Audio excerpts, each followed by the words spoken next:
प्रणाम समस्त को। आज मामू आसिले खबर दे आम फरमाइश मोनी और माई को साथी नहीं आसबार कारण थिला द्वितीय ओषा भार नहीं चर्चा कली तांको लेंबू पानी दे एते दिन पर एकाठी होई नास्ता कलु साथी होई।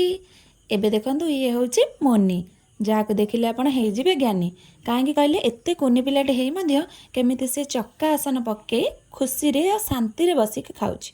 एबे देखंतु आमर खाइबा पीवा प्रोग्राम परे आम मोनी और आम कुनी परी केमती बसिक दी जण परस्पर को टिके खोई दउचंती एवं केमती मजामस्ती करूचंती। माई को पाखरे एठी टिके दी जण गेली होउचंती पूरा गेली गेली। एबे आसिला विदायर टाइम जहाँकि से माने परस्पर बाय कहउचंती निज निजको आ मोनी टिके पलाउची बोली भी आम मन भारी दुख होउची। एठी देखुना आम क्यूट मोनी केमिति आमको केमती प्यार से बाय कहउची।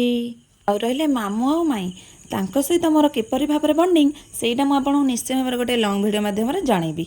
एबे आमर बैग ओपन कर टाइम आसीगला घर को गेस्ट आसबे आमे ब्याग्रे आम किसी खाଇବା जिनस खोजी नथिबु इट्स इम्पॉसिबल। चलतु देखा मो एथरे कौन अच्छी। माड़हांडी गप शुणी तो माड़हांडी जमी गोटे पर गोटे खाद्य द्रव्य बाहर ए बस्तार से बस्ता एथर गोटे पर गोटे गोटे पर गोटे गोटे पर गोटे खाली पैकेट बाहरी चलती हेले मो जिनसटा कौटी अच्छी मुझे एपर्तंत खोजिकी पाऊनी। आसन देखा कौड़े गला कौड़े गला कौड़े गला आसनी टिके धैर्य धर अपेक्षार फल परा मिठा मिठा कथार मन पड़ा। मामू तो मो मन ठीक जानती सी के जानी मत गोलापजामु केते भल लगे से कौन मो गोलापजामुन आनी थे सेमती आसते यहाँ इम्पॉसिबल।